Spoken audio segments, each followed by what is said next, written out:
Influencer Entrepreneurs Podcast with Jenny Melrose, where I strategize with business owners on how to grow and scale their businesses to hit their income goals.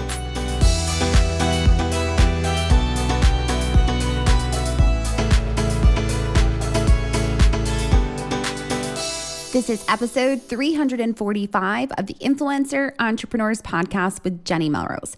Today, we're going to be talking with Laura Camacho about how to practice positive self-talk. This is not going to be one of those episodes where they're going to tell you to write down crazy things and you have to just think all of the positive things.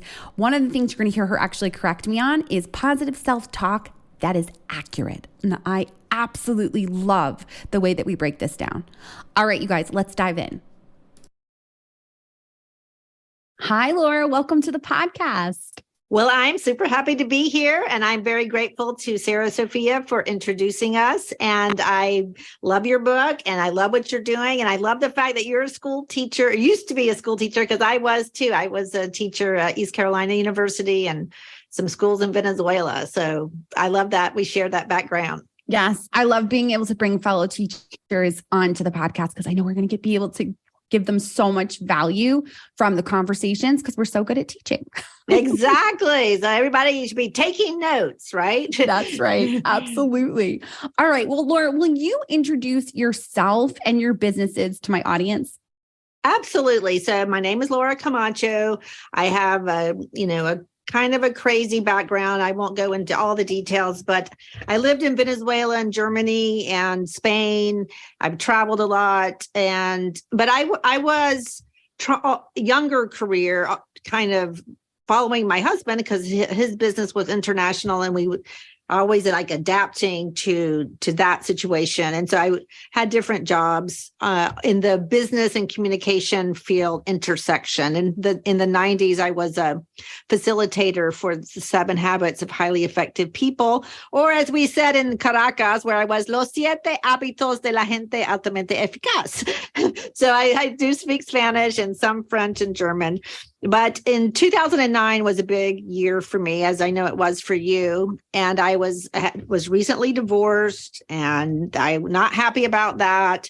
Just finished my PhD, which East Carolina University had asked me to do. I'd been teaching there for 9 years, and they had the audacity to let me go, me and all the other adjunct faculty. But I'd already decided that I would, the academia and I'm just too practical. I want to just stuff that works and that helps people. So I started my company to teach communication skills in companies, teach people how to communicate better. I have a communication style assessment, and then I do coaching for high-performing people who feel for some reason like they've been overlooked, or maybe they're just preparing for a job interview or a promotion and helping them nail that message, or a keynote, just helping. My clients tend to be on the introvert side, a lot of engineers, some business owners, finance people. So I share all the things I've learned, not in the PhD program, but learning to sell my skills, because as you know, one thing is to have your area of expertise, and another thing is to sell it so that you make money off of it. So that's in a nutshell what I do. Yes. And you also have the number 3 podcast in communication in the world. So yes. Tell us the name of the podcast because they need to make sure that they go and listen. Absolutely. Well, you should have heard by now the episode. It came out in March. I don't remember the number with Miss Jenny Melrose, but it's called Speak Up with Laura. Speak Up with Laura Camacho, actually, and it's on all the outlets. And sometimes it's me giving just a mini episode on a specific skill, like executive presence or how to have more influence. Just Jenny and I both, as introvert teachers, like we just get to it, right? But I've had so many interesting guests that share different aspects. I've had influencer, you're a business owner, influencer, consultant, executives, consultants, and I just grill them and so that we get value for the audience. But you should, guys, you should definitely, it's We don't mess around. We just get to it because I want the people to get value. And I guess that's why it's so well ranked. Yes, absolutely. So we're going to talk about self-talk today, Yes, which I think is such an important topic for my audience. So start off really basic. What is the meaning of positive self-talk? What are we talking about when we say this? Well, we are talking about how you talk to yourself, what that conversation, it may not come as feel like a conversation, but it's that kind of that feeling and that the things that you tell yourself. I want you to think about dominoes, and you think about, well, the first domino when you wake up in the morning is like, what's your attitude? What are you feeling about today? And then, so that's your self-talk. And then that's going to influence the way you speak to others, and that's going to influence your actions. And so that a domino of your action is going to hit the domino that the results that you have.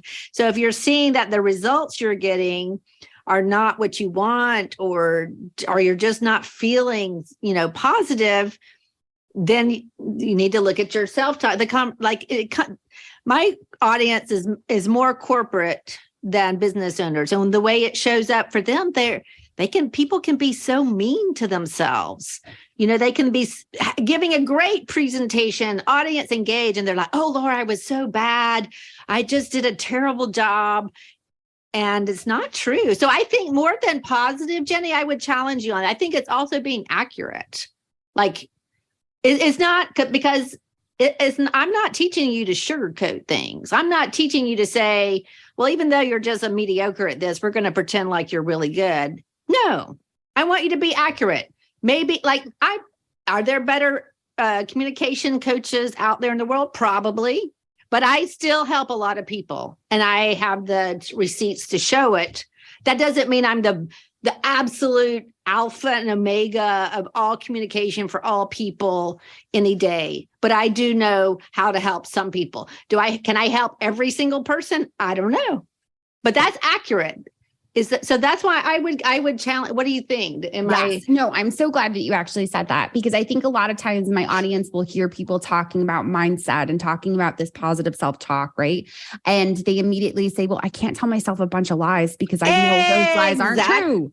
Exactly. And same. I'm like the most skeptical of everybody. I mean, I look back, but thanks to my self-talk being accurate and getting, it took an outside person helping me. A lot of times you can't see it yourself, or it's really hard to. But if you don't get that piece right, the accuracy, you cannot be successful, especially selling your own skills. And even if you're employed by somebody else, you're always going to be the workhorse. You're not going to be the stallion of leadership. You're going to be, oh yeah, we'll give it to Jenny. She always does it and doesn't complain.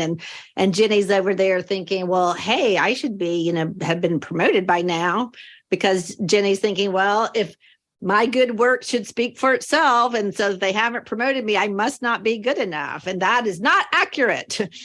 Right. Yes. And I love that we're talking about accurate from both sides, as far as accurate being mean to ourselves, and then also accurate saying something that's completely off the wall, like I'm a millionaire. And because we say that, we expect for it to come true. That just makes no sense to me. Yes. So I love that. Okay. So what are the benefits of positive self-talk that is accurate? There you go. Now we can carry on that you rise to the occasion is what happens, and that you don't. I mean, people waste so much time, thinking about something in their head and talking themselves out of it. Now, let's recall that inner critic exists for a purpose, and that inner critic is not going anywhere. Because that person is keeping you from jumping off a building. It's going to keep you from doing, putting all your savings into Bitcoin. If you're a Bitcoin millionaire, apologies, but that's what I think. So it's there to protect you. If you think about, Jenny, if you and I were prehistoric cave women, and we're walking along and we hear this noise that sounds like thunder, and let's say that Jenny says, cave woman Jenny says, Laura, I think those are elephants. We should be careful. And I say, Jenny, don't be so negative. It's just some thunder. And then the elephants come and stampede us. I mean, that negative or voice of caution is there for a purpose. But you have to tap into, well, what are you trying to accomplish? What is the truth? And this is, I learned this, I can't remember who it was. That name will come to me. But if you were having this thought of, I'm not good enough, or I don't know enough, I want you to ask yourself, is that really true? Is it true 100% of the time that you're never good enough, that you're not good enough? Because maybe some people's sense of self-analysis or self-perception is not accurate. And that if you don't have an accurate sense of what you're capable of and what you're not, how can you grow? Right? Yes. So no, absolutely. I just another example. I have a stepdaughter who's a very talented and hardworking pianist studying. She's majoring in piano at the College of Charleston, and she gave a recital that just blew everyone out of the water. It was just so amazing. And I went up, after everybody gone home, and I was just saying, oh, we enjoyed it so much. And all she could think of was all the mistakes that she made. Mm-hmm. And I thought, we had this conversation, and I finally came to the conclusion. I said, you don't have the skill yet to analyze your performance, because maybe it's not as magnificent as I think it is, as ignoramus. And maybe, like the top pianist in the world does have some room for improvement for you, but it was definitely a solid performance for where you are, and the audience loved it. Mm-hmm. And so that's what we need. We need to see that, yeah, maybe you're not God's gift to therapy or financial planning. Maybe you don't know every single thing that there is to know, but you know more than a lot of people, and those people need help.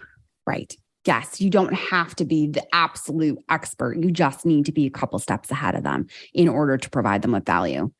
Right. And what I think is lurking behind that perfectionism or that negative talk is like, well, what if I do it and it fails? And that's what they're really afraid of. And that is the beast that you have to face. And yes, it might not work out. You and I both have the scars to show that sometimes you do try something and it doesn't work. But that also happens when you have a job. And that is what keeps people back in corporate America also. So either way you slice and dice it, if you don't take risk, you're not going to achieve your potential. There's just no way. And so that accurate, positive talk is to get you to take the steps forward, just always a step in the right direction, whether it results in a setback that you learn from, or it actually gets you what you wanted. Or sometimes, like even this podcast, my podcast being so successful, I was ready to cut the cord on it,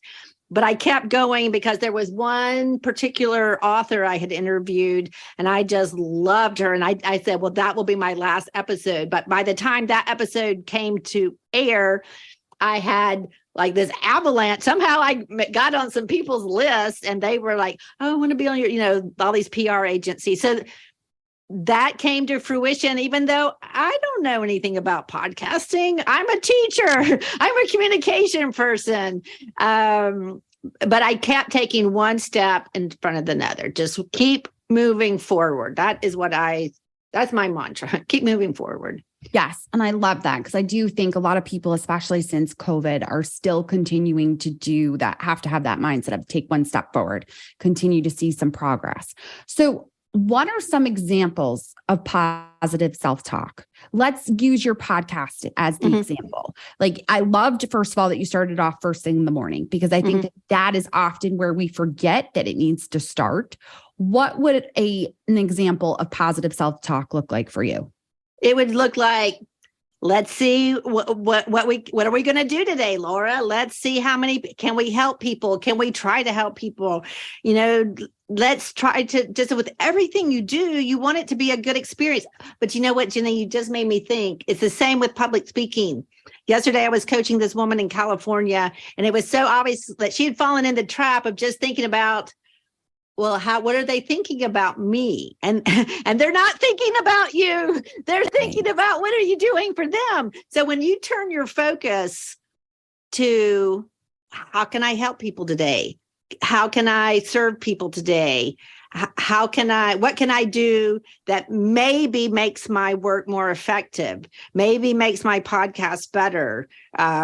Maybe helps a client better. Maybe my newsletter this one will encourage people or encourage a certain group of people. I think it's that focus. It's really that twist because I hope you guys know this. I hope I'm not telling you about the tooth fairy, but people literally don't care. They're not thinking about you. They're thinking about what are you doing for them? Right. The value that you actually provide them with. Yeah.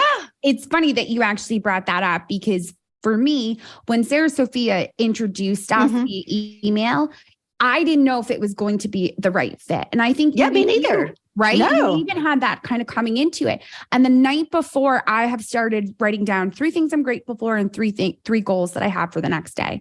And one of the things I had written down before you and I had spoke that day to see if it would be a good fit was I just wanted to see what it would be like to create that network, to have that relationship and see if it couldn't help the podcast and my audience or my efficiency as a business owner. And we both found that it was a good fit for both of our audiences. Exactly. And I don't know if I hadn't done that the night before, that I would have been so open-minded and looked for the little ways that our audiences could fit together. Exactly. And that's what you have to do when you have your own business. It is not going to turn out the way you plan. I will stick my hands in the fire for you. Another example, I got called last week from Google to give a proposal. I didn't seek that out. I wasn't planning. I would never, I don't even have the comp. I mean, it's just not on my radar. Right. But somebody I coached there years ago, by the way, came and said, we want a proposal for you to do that. Well, of course, I'm going to do that. But how did that happen? Well, because I gave value to somebody that worked there many years ago. You have to keep finding the way to add value, or even if you're not sure, you can always ask people. Usually they'll tell you. I know, like if you're a therapist or a coach, you're getting feedback from your clients, like they're giving you these big thank yous. But it is in serving the people and being open to maybe this will turn out. And Seth Godin, I'm sure a lot of you have heard of him. He's like the father of marketing, modern day marketing.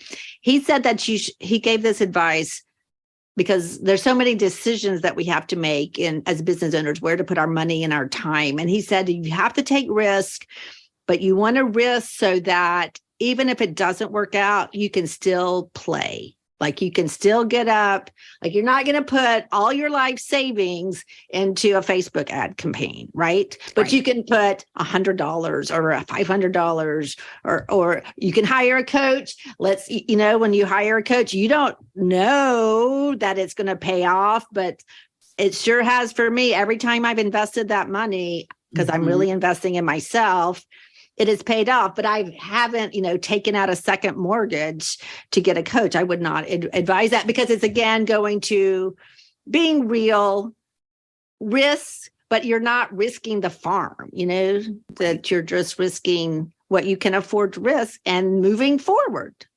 Right. No, I love that.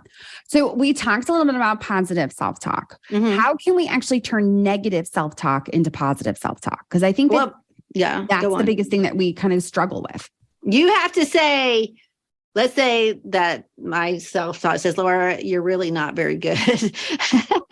And then I would say, okay, is that true? And I would think, well, maybe I'm sure there are clients that I could have done a better job. I'm sure I'm sure I could be more organized. I mean, guys listening to this, or ladies, I want you to know that Jenny is super organized, that I am an organizational dropout compared to her. And I thought I was okay. Now I don't think so. So am I the most organized coach there is? Absolutely not. I had a client, a European man from a big company, and he didn't like my style. I was trying to get him to be more succinct because he talked too much. He didn't like that. And, it did like throw me off because I'm used to getting, tears of gratitude. And this guy was like, what do you know? You don't understand how complex my business is. And what I think was he was afraid that if he was too concise, that his audience, who was the board of directors of a major company, would not understand how important his job as vice president was. So you're not going to be everybody's cup of tea. That you have to accept also. And some people will unsubscribe, some people will, pass, we'll get back to you, and then they don't. But you have to, that negative self-talk, where is that coming from? Where's the truth? And I think you just drill down, what is true? Okay, so maybe I'm not the best in the world, but I have helped a lot of people, and I keep track. I have a file of all the thank yous. I'm redoing my website, and I'm reading all these testimonials that I haven't looked at in years. And I'm like, oh, wow. So I'm very confident today because I just worked on that this morning. I'm like, wow, I've got several pages of unsolicited testimonials. But the main thing is to ask yourself, is it true? Is it always true? And is this negative? Is it preventing me from taking a risk or a step that I should take? Is it really fear disguised as negative self-talk? You have to be your own analyst there. Yeah. But I do have a tool I wanted to share with your people. Yes. I know we both like practical things, and I don't know, you have maybe taught this before, called the pre-cap. Have you taught the pre-cap? I haven't. Oh my gosh. Okay, everybody. This is life-changing. It is life-changing. So when you have something scary coming up, and it's best to do this in advance. Let's say you have a public speaking gig or opportunity, or you're going to meet with somebody that you really want them to be your client, any kind of intimidating situation, or it could even be like your business experience, let's say 2023 for your business, that it could even, but just some goal that you have. Mm-hmm. And so you write down, because I'm a big believer in writing, you write down a pre-cap, which is as if it has already happened. Like you're writing me a message. Oh, Laura, but you write it to yourself. I'm so happy that my podcast with Jenny went so well. We had so much fun. The audience was very appreciative of all the things that we shared, and all the things that you want it to be, you put that down. Now, is that going, this is where my cynic comes in. Does that mean that you're going to absolutely hit every single goal that, I was so, the people were bedazzled by my voice and enchanted and began to write me checks of $1 million? No, I mean, that is probably not going to happen, but it's going to open up your mind to the possibility of how good it could be. And if you write it, you can even write the thing over and over, write different versions of it. I promise you it will be better than if you hadn't done that. I love that. It's kind of like manifesting, right? A little piece of it, but instead you're writing it down rather than visualizing it necessarily. But again, I think that accurate piece that you brought up is what's important to tie into that. Like we said, you're not going to write down, oh, tomorrow I'll make $1 million if that's unrealistic. Right. Exactly. I mean, if that's what you normally do, good for you. But it's also writing down the qualities that you want to grow into, because making money is a skill. Andy Warhol said it was an art. And so, I'm a lot better at it today than I was many years ago. And every day I get better. I'm also a much better coach today than I was 5 years ago or even 2 years ago, because every day that I coach people, I learn stuff. So are you better today than you were last week? I should hope so. And if you're not, you need to do some soul searching. Yes. No, that's a tough love for you. No, and I know that a lot of us, especially having dealt with what we dealt with as mothers that had children that they then had to start to homeschool more or less when the whole thing with COVID, it kind of put a lot of our businesses on pause. And I think a lot of them, I'm seeing my audience is coming back to it now. Good. They're starting to come back to their businesses and see lights at the end of the tunnel. But there's also then that self-doubt of what happened when COVID happened. I couldn't run my business. So now we're trying to figure out ways to set them up so that if there are extenuating circumstances, your business continues to run. It continues to flourish. I love that. And I'm going through a version of that this very week. So I would tell you, maybe I did some homeschooling myself. It's a great experience. It is also, it takes a lot of energy, but even an hour or two a day, or even I was running my business while I had a job at a hospital for a number of years. But even this week that I'm about to launch a new website, I'm about to launch a course, a webinar, early March. I am at one of my daughter's her house in Florida. I'm not in my home office. I'm not working full time. I'm helping her with her baby because her husband's deployed in a nuclear submarine and she's got severe morning sickness. So and I forgot these toddlers, like they are nonstop. They're crazy people. She keeps getting into my AirPods and everything. And so I'll hide stuff and then I can't remember where I hid it, So my life is turned upside down right now. And yet I'm talking to you, right. I'm not working full schedule. I'm working probably half to a third, but that it keeps moving forward. Yes. I do what I can, and I learn to focus in the time that I do have. Does that help, you think? Nope. Absolutely does. Absolutely does. So tell me a little bit about the 30 days of yes that you are offering my audience. We're going to link to it in the show notes, but tell me a little bit about it. Well, that's about persuasion. And because I'm all about, let's get people to do what we want them to do, right? And it can apply to your kids, your husband, your customers, your boss. Some people are just so naturally charismatic and they're charming and, they can sell ice to Eskimos. Well, that was not me because I'm like, why would I sell ice to Eskimos? That doesn't even make sense, right? And when I first opened my business, and I would go to companies and start to tell them how great my communication skills training was, they would say, "Oh, thank you so much. We'll get back to you," and then they wouldn't, because I wasn't being persuasive. I was just talking about the product and not connecting that to the need of the audience, which is what you have to do in order to sell. And so these are 30 tips, very easy, low-hanging fruit that you can make your request or your message or your email more persuasive. You can also be aware of when they're doing it to you. And for example, I think I'm a pretty positive, peppy person. But I'm also an introvert. I'm very quiet. I love quiet. If I were independently wealthy, I think I would be a librarian and just be secretly reading books all day.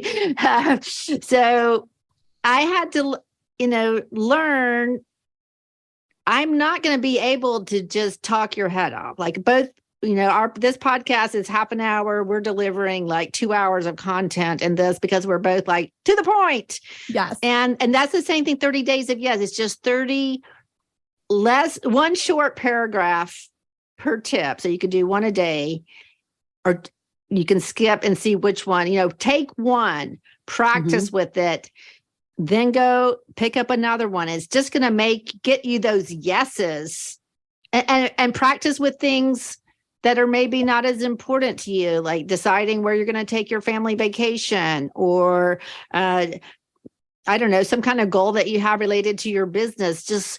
They're just the things that are going on underneath the surface that you're not aware of that make us say yes. Because what you learn in advertising is that buying is an emotional decision, but we back it up with rational arguments. And those of us who were like, no nonsense teachers, we don't think that's true because it's got to be the facts. And so it's a little bit of emotional intel thrown in there for fun. That's so perfect. you'll enjoy it. It's just an easy read, easy peasy persuasion tips. Excellent. And I think that those go really, really well with my people that are looking to pitch brands to potentially work on sponsored campaigns. Because it's going to use the pieces that you're talking about. Exactly. Some are more face-to-face oriented, but a lot of them are into your email. Make that email enthusiastic and punchy, but to the point, and all those things. So yeah, I think they will. I think you'll enjoy the 30 Days of Yes. It's just a PDF.